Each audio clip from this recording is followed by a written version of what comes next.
Okay, today we will talk about our senses that we have. Okay, how many senses do we have? How many senses? Okay, let's say the name of senses together. The first one is what? Sight, hearing, smell, taste, touch. Okay, one second.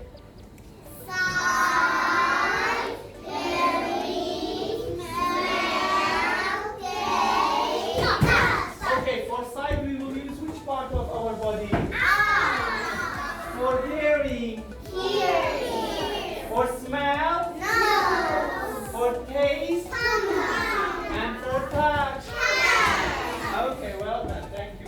In this lesson, we will have an investigation. In this investigation, we close our eyes, and by closing our eyes, we will lose the sense of sight. We will not use the sense of sight, but we will use other senses to recognize the name of these fruits, okay?